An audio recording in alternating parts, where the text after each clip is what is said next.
সঙ্গে চড়িয়ে আমার মনে দুঃখটা গেল দ্বিগুণ বাড়িয়ে দিল। তোমার ভালোর জন্যই তো বিয়ে দেয়। আমার ভালোর জন্য। হ্যাঁ, তুমি তো চৌধুরী বাড়ির একমাত্র বংশধর। তুমি বিয়ে করে সংসারী না হলে এ বংশ কি করে রক্ষা হবে? তাছাড়া তুমি তো অসুস্থ। অসুস্থ অসুস্থ অসুস্থ এমনি করেই তোমরা আমাকে পাগল করে দেবে। আচ্ছা আমরা বলতে পারো কি এমন অসুখ করেছে আমার? বিমান তুই এসেছিস ভাই? হ্যাঁ, এবার চলছে ডিগ্রির জন্য।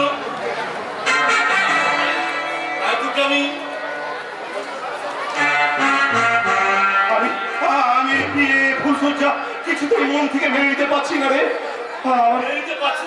আমার শুধু মনে হচ্ছে কোথায় যেন একটা বড় ভুল হয়ে যাচ্ছে।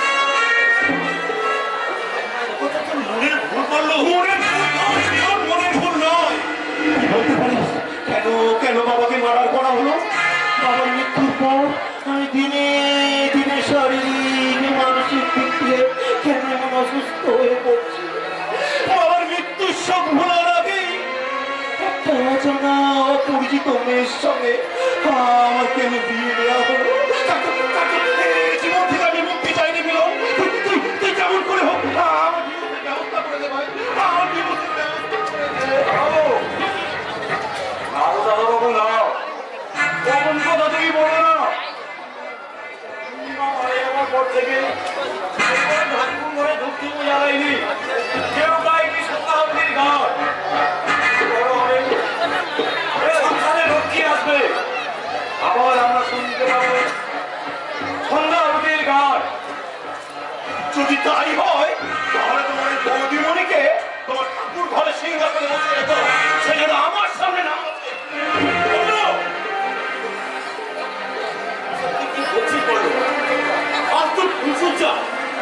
কিন্তু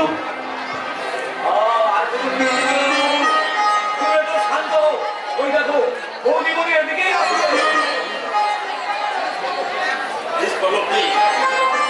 এইভাবে তুই ছেলে মানুষই করিস না। একটা আদর্শ স্বামী হয়ে স্ত্রীর প্রতি পালন করে আমি চেষ্টা করব।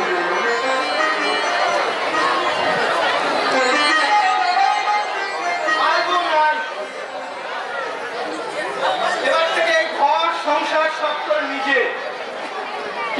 আপনি? আমি এই মল্লিকার মাসিমা দাদা। আমাদের বাড়িতে ও ছোট থেকে মানুষ হয়েছে।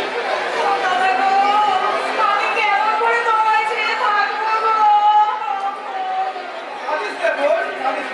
সব মেয়েদের তো স্বামীর ঘরে যেতে হয়, তার জন্য কি আপনি করতে আছে?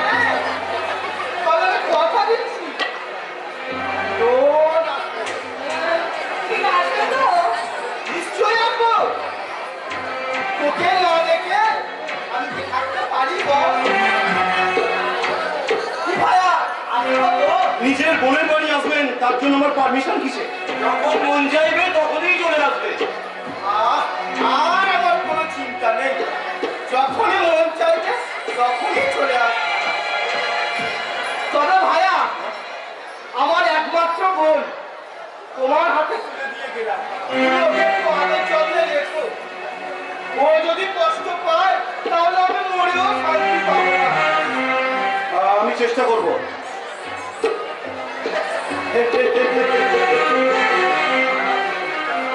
মল্লিকা, বাবু একেবারে তাহলে চলি। আবার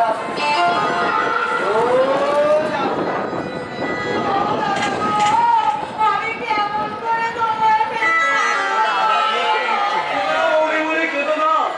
স্বামীর ঘর হলো স্বর্গ, সেই স্বর্গে এসে কারো চোখের জল ফেলতে আছি। কে তুমি যে আমায় জ্ঞান দিচ্ছ? আমি এবারই পুরনো চাকর রামু। চাকর তো এখানে কেন ঢুকেছো? আগে বলছি চাকর যদি ফুলসজ্জা করে কেন ঢুকেছো? তুমি আবার কে হে বাবু যে আমায় বৌদি বলে ডাকছো?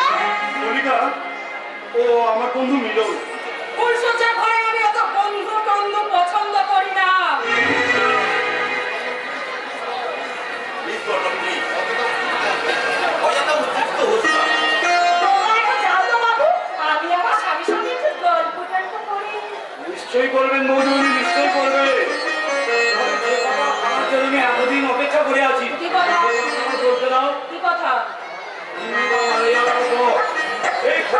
আমার হাতে তুলে দিয়ে বলেছিল, রামু আমার খোকাকে তুই মানুষ করিস, বহু দুঃখ কষ্ট করে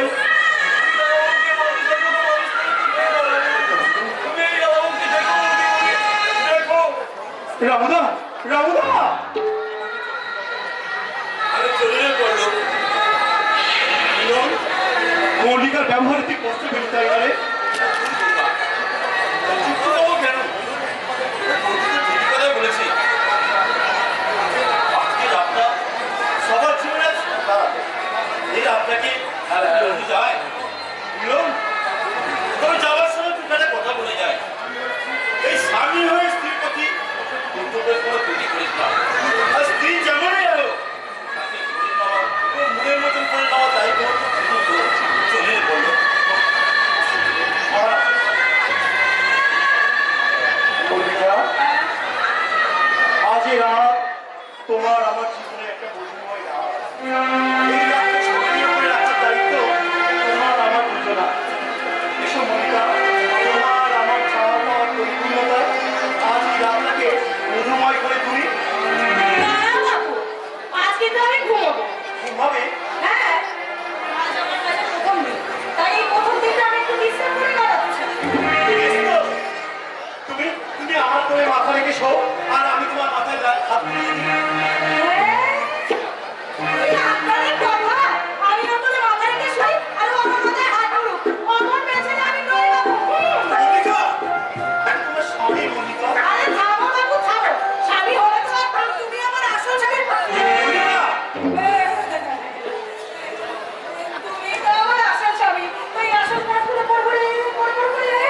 তোমাদের এই কথা আমি কিছু বুঝতে পারছি না মল্লিকা।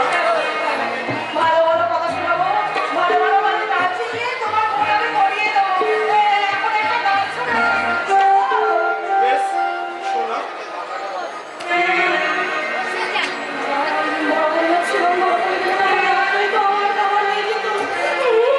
কি ভাবছো মল্লিকা?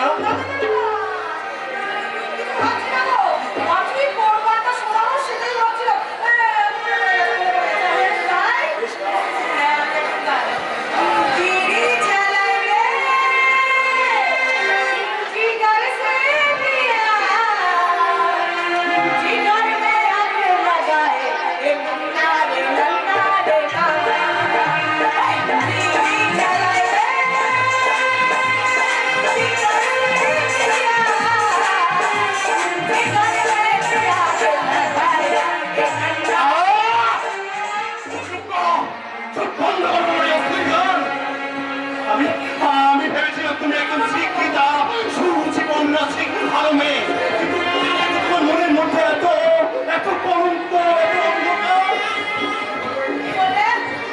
বেরিয়ে যাও, বেরিয়ে যাও তুমি আমার বাড়ি থেকে, এক্ষুনি বেরিয়ে যাও। তুমি কে হতে পার যে তোমার কথা এই বাড়ি থেকে আমাকে বেরিয়ে যেতে হবে? যে আমাকে এই বাড়িতে কন্ট্রাক্ট করে এনেছে, সে না বলা পর্যন্ত আমি এই বাড়ি থেকে এক পাও যাব না। আমি তোমার ঘরে বউ আছে, তুমি আমাকে যখন তখন চোখ রাখাবে। বাবা, বাবা, সত্যি করে বলতো, কে কে এই মেয়েটা? কার সঙ্গে কিসের কন্ট্যাক্ট? কি জন্য আমার বাড়িতে এসেছে? কে বলছে এসব কথা?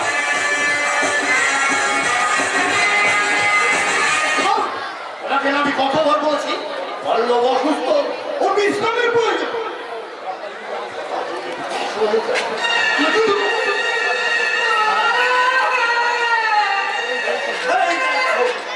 আবার কান্নাকাটি শুরু করলে কেন? আরে বাবা, এত রাত্রে কান্নাকাটি শুনলে লোকে কি বলবে? লজ্জায় একেবারে আমার মাথা কাটা গেল। ছি, ছি, ছি, ছি, ছি, ছি, ছি, ছি, ছি, ছি, ছি, ছি। আমি আমার মাকে সাথে একটু ঠাট্টা করেছিলাম। ওসব ছেলে মানুষই আর করে বাবা, বৌমা? বলো, বলো বাবা, ওসব নিয়ে তুই একদম ভাবিস না। আরে মল্লিকার বাবা আমার অত্যন্ত ভালো বন্ধু ছিল, আর হঠাৎ অ্যাক্সিডেন্টে মারা যাওয়া ওর মাসতুতো দাদা তার কাছে মানুষ, খুব আদর যত্নে মানুষ তো, তাই তাই এরকম ছেলে মানুষই করছে, বুঝলি? এই দেখ, ও কালই আমাকে বলছিল, মামা বাবু প্রথম রাত্রেই না আমি আপনার ভাগ্নেকে একেবারে চমকে দেওয়া।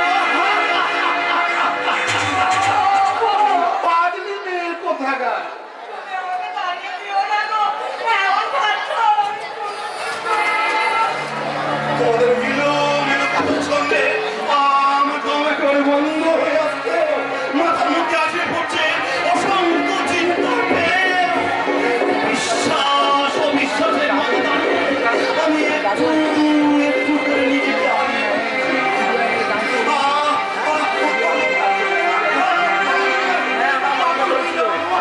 পাগল হয়ে যাবো।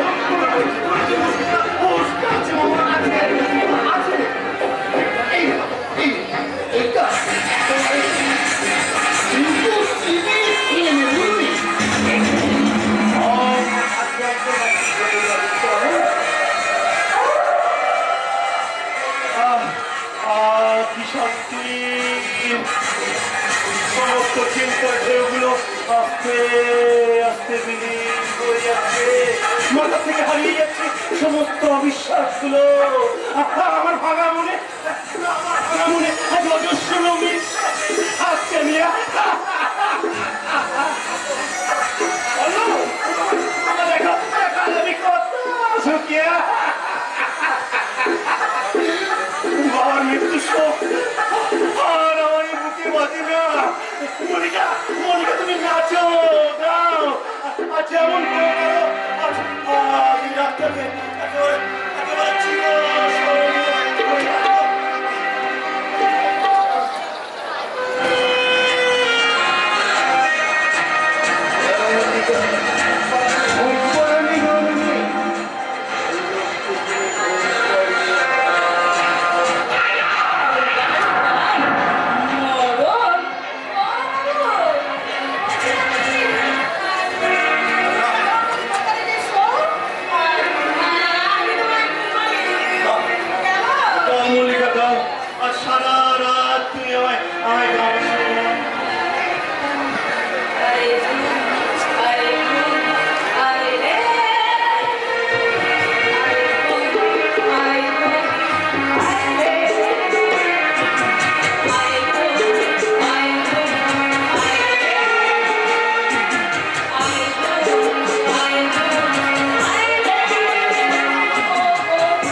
মোটা টাকার মাইনে তুমি এখানে বইয়ের চাকরি করতে এসেছো, কথাটা মনে থাকবে। এবার চলো তো তোমার ফুলসজ্জার ঘরে। হ্যাঁ গো সোনা বলি, নকল স্বামীর সাথে তোমার নকল বিয়ে হলেও ফুলসজ্জাটা নকল হতে পারে না। তাই তোমার আসল স্বামী তোমার আজ উপহার দেবে আসল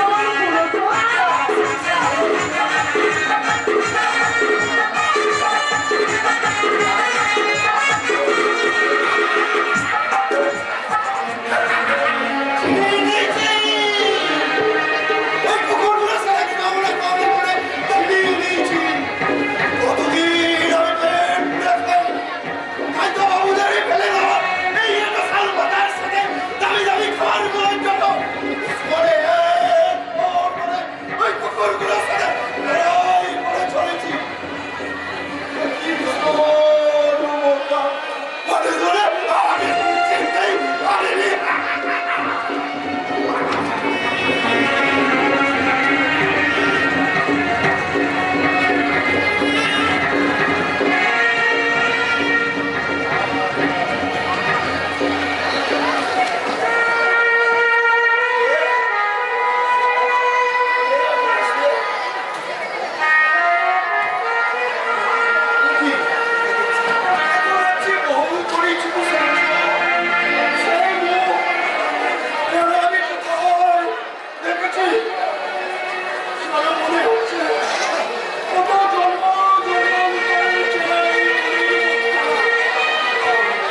বল কি সময় কি নিচে চিনি করতে এসেছিস?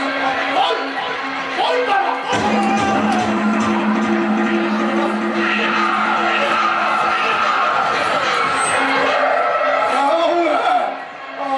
আমি চুরি করেছি। কি চুরি করেছো? একটু স্নেহ। ওই খোকা বাবুর মুখ থেকে আমি একটু স্নেহ চুরি করেছি। কি বললে তুমি? ও যে আমার বহু পরিচিতি। ও যে তুই মুখ খুলবি না দেখছি। বল কি চুরি করেছিস? বল বাবা।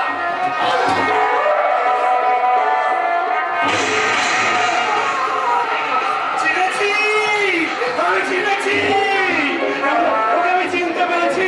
চিনতে পেরেছি না? হ্যাঁ, আমি চিনতে পেরেছি। আমার জন্য বাবা, আমার জন্য।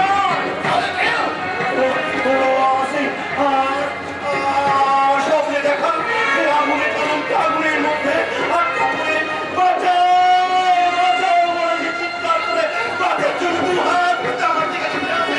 ও সেই লোকটা বাবা, ও সেই লোকটা, ও সেই লোকটা। দাউ দাউ করে জ্বলা উঠেছে ভয়ঙ্কর আগুন। আমি সেই আগুনের মাঝে আমার এটা সব পুড়ে ছাই হয়ে গেল বাবু, সব পুড়ে ছাই হয়ে গেল। দেখবি? আমি কোনো নই, ভুলো নই, আমি যে একটা কৃত্রিম বিমান, অভিশপ্ত জীব। কি তোমার পরিচয়? হারিয়ে গেছে বাবু, আমার সমস্ত পরিচয় হারিয়ে গেছে। যখন ক্ষুধায় জ্বালায় ওই নোংরা ডাস্টবিন থেকে কুকুরগুলোর সাথে কামড়াকামড়ি করে ছিঁড়ে খাওয়ার লোককে তখন আমার মনে হয় আমি একটা কুকুর। আমার কুকুরের সাথে যখন এক মুঠো খাবারের আশায় মানুষের দুয়ারে দুয়ারে যাই, তখন আমার মনে হয় আমি ছোট্ট ছোট্ট ছেলেমেয়েরা আমাকে ঢালা মারতে মারতে লোকালাই তাকে যখন আমার দূরে সরিয়ে নিয়ে যায়, তখন আমার মনে হয় আমি একটা পাগল, আমি একটা পাগল, পাগল, পাগল। আমার পরিচয় এবার আমি ফিরে পাবো।